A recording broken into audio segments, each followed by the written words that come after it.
If you're in a relationship with an enmeshed partner, you might find yourself feeling emotionally exhausted, emotionally burnt out, drained, frustrated, tired of it, over it, you name it, but you just can't do it anymore and you're completely depleted. Your life force is just depleted from the relationship. So we're going to talk a little bit about it here today. So in my last video, I talked about how you're often seen as the problem if you're in a relationship with a partner who's enmeshed with their family. This is an enormous amount of weight to carry. Being blamed for all of the dysfunction in the emotional dynamics of another person's life, as well as an entire family system, is a lot of emotional weight. On top of that, you're likely doing a lot of emotional labor inside of your relationship. Think about it like the physical dimension. And imagine if 90% of the household tasks were assigned to you all of the time and your partner only did 10%. So now we're talking about the emotional and relational dimension of life, which is a very real thing. The labor there is a very real thing, and it is very, very tiring and requires energy. It's abstract. We don't typically value it or pay attention to it or recognize it as real in our society, but it is a real thing. And if you're in a relationship with an enmeshed partner, you are probably taking responsibility for most of the emotional dimension of your guys' life together. This is because your partner is not differentiated and has low emotional maturity, therefore cannot take emotional responsibility, cannot process emotion with any kind of complex skill, and is emotionally avoidant. They're going to, because they are not good at it, they don't know how to do it, they weren't taught how to do it in their family, and therefore they're not differentiated within their family system because their family system is also emotionally immature. They're not going to want to address that incompetence directly. They're going to avoid it. And therefore, you end up stepping in to take over, to take care of that dimension, but then you emotionally overfunction. So, of course, you're tired. Of course, you're depleted, especially after years and years of doing this. So, emotional labor can be things like managing the dynamics, the emotional and relational dynamics of the relationship. It can be things like setting boundaries, either with your partner or with your partner's family, or with the outside world, or with your children. Boundaries require a lot of emotional and relational labor. And if you are the only one that's responsible for that, it's going to be very, very taxing. If your partner is not doing it and their family system is intruding upon your relationship, that's going to also feel exhausting because you're going to feel like you're not protected, like your energy is not protected, like you're having to cater to the needs of other people, like you're not being acknowledged, like your emotions and your availability is not being acknowledged or considered or respected. Okay? So your partner hasn't differentiated or stepped into an adult emotional responsibility. Okay, so he avoids the discomfort, he avoids the conflict, he avoids the boundaries, and he avoids growth by staying fused with his family system. Now, I'm saying him here because a lot of you on here on my channel are in the situation where you are you are either married to or in a long-term partnership with a mother enmeshed man, and you are a female partner. So I'm just using the gender dynamics, him and her here, but this can exist under any configuration, under any gender configuration. So apply it to your unique situation. But I will continue to use the situation where I'm speaking to the female partner that's in a relationship with a mother enmeshed man or with an enmeshed man in general. Okay. So 3 things here. You're doing the emotional labor. You're carrying most of the emotional work within that relationship. Things like addressing difficult conversations about the relationship. Things related to family life.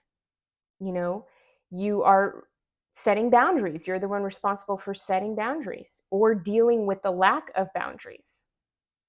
Okay? You are self-sacrificing. You are probably constantly self-sacrificing and self-abandoning in order to keep the relationship together and to keep the relationship functioning and the relationship moving forward. Okay? The other aspect of this, again, as I said, your partner is not differentiated, so they are not stepping up emotionally.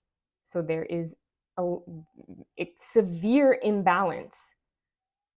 There should be two partners there addressing the emotional and relational life, but there's only one that's actually paying attention to most of what's going on relationally. And the third aspect of this is that on top of you doing most of the emotional labor and your partner not stepping up emotionally within the relationship, you are also carrying the weight of his family system's disowned emotions. They are projecting on you, like I spoke about in the last video. You are being scapegoated.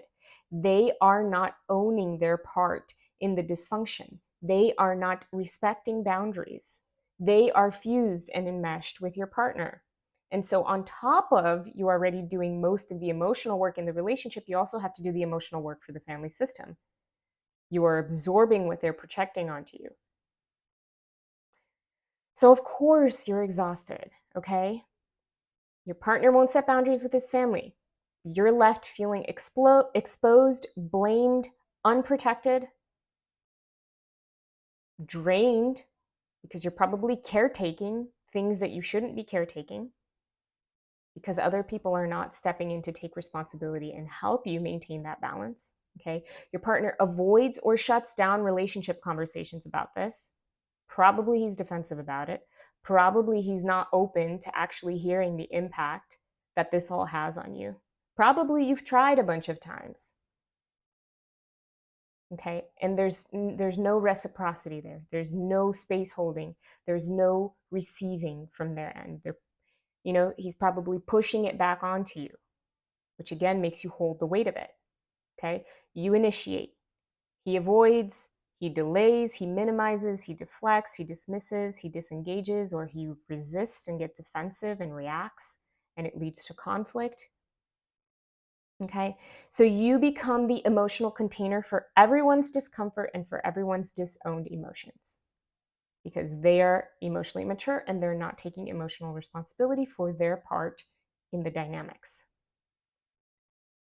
And so you're the one that tends to have to adapt, soften, self-sacrifice, meet the emotional needs. Okay?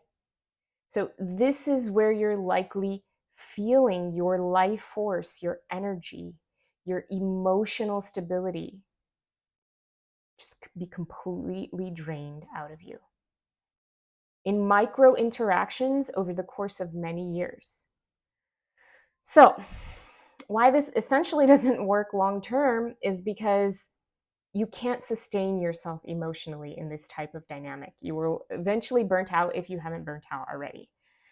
And now, this is not your intention, but what is happening in this situation is that you are mothering, you are stepping into a mothering energy with your partner because they are not being an adult. They are acting like an emotional child.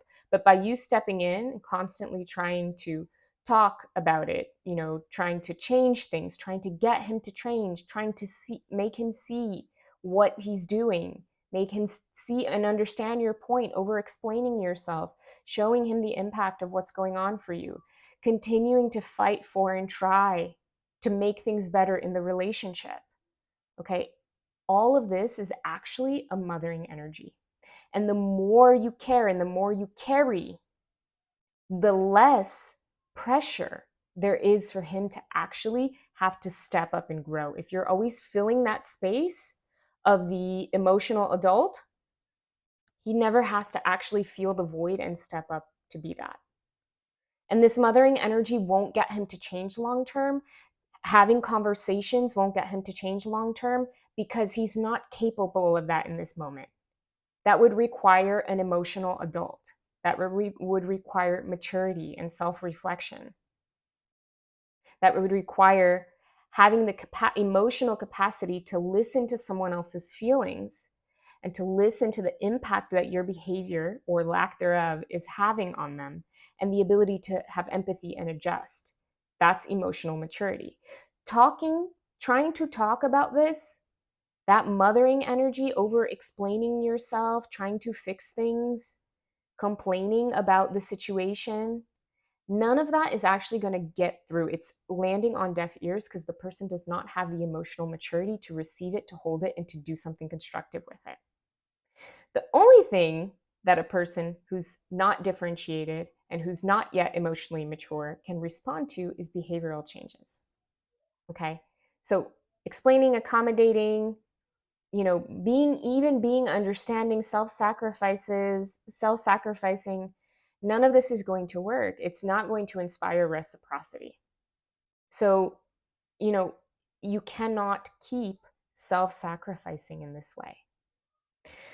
So here's the question that I have for you. Before we begin, talking about what to do in this situation, I want you to ask yourself 3 questions if you find yourself in this situation. The first is, where am I doing emotional labor and carrying emotional weight and responsibility that is actually not mine to carry? And the only reason I'm doing that emotional labor and carrying that emotional weight is because other people are not taking responsibility for their part in adult to adult relationship dynamics. Where am I doing emotional labor that I should no longer be doing? Okay. Second, what boundaries may I need to set, put in place? Where may I need to say no more in order to protect my energy and to protect from this constant draining of my energy that's happening? So, what boundaries may I need to have that I'm not having right now, or maybe that I'm too scared to have because I might feel guilt or shame or fear that I'm going to lose the relationship, but in that process, I'm losing myself? So, what boundaries, where might I need to say no and reclaim some of that energy that that I'm using to try to change things, to try to make the relationship better, to try to get the other person to finally grow up and step up? What kind of boundaries do I need to set with myself and with others to reclaim some of that energy back to myself? And the third question is, once I do reclaim that energy, where does that energy want to be allocated? What do I want to do with it? My body, my creativity, my friendships, my hobbies, my work, rest, aliveness, vitality, fun, joy, play. So, what I have found in my personal experience of being in relationships with enmeshed men, and what I find day in and day out working with women who are in relationship with enmeshed men, you are constantly self-sacrificing your very, very sacred emotional energy into a person that does not want to reciprocate and is simply draining that energy. And so telling them that they're doing this and trying to talk to them about it and trying to get them to change and to see and to grow up and to step up and to be better for you, that's not going to work. In my experience, that's not going to work. What is going to work is you stop giving that energy there, reclaiming it for yourself, directing it back into your life, and then allowing the cards to fall where they may. Okay? First step, stop self-abandoning. Acknowledge, pay attention, notice where you have been self-abandoning. That's going to look different for every person in the situation. It's going to show up uniquely in each person's life, depending upon the partner that you have, depending upon the life that you have, the conditioning and life history that you have, depending upon the family system that your partner has. So practically, this is going to look different for each person. But at a high level, becoming aware of where you are giving emotionally without getting back, and behaviorally changing so that you stop giving that energy and you reclaim it back for yourself. So stop self-abandoning, stop self-sacrificing, start pouring that energy back into yourself. So your exhaustion in this situation is just trying to tell you, stop abandoning yourself. Okay, take care of yourself, recharge, reconnect with yourself. That's the first move. Okay, guys, let me know how this video landed for you. I'm going to be doing more on this series, so be sure to subscribe and stay tuned. And if you want to work more deeply with me, I have a YouTube membership where I'm doing deep dives and Q&As, so you can work more personally with me. or I'm doing a group coaching program, and I also offer an individual coaching program that's going to start in the new year. So be sure to check the link in my description if you're interested in learning about more ways to work more deeply with me in your healing journey. Thank you all so much for being here. Take care of yourselves. I know it's hard. I have been there, okay? And I continue to be there in many ways. My healing journey is, a daily thing for me. So I understand. I've been there. I feel you. I know it's hard, but it's a journey that's very, very worth it. It really is about reclaiming, ourselves back, our sense of self back. Thank you all so much for being here, and I'll see you in the next video.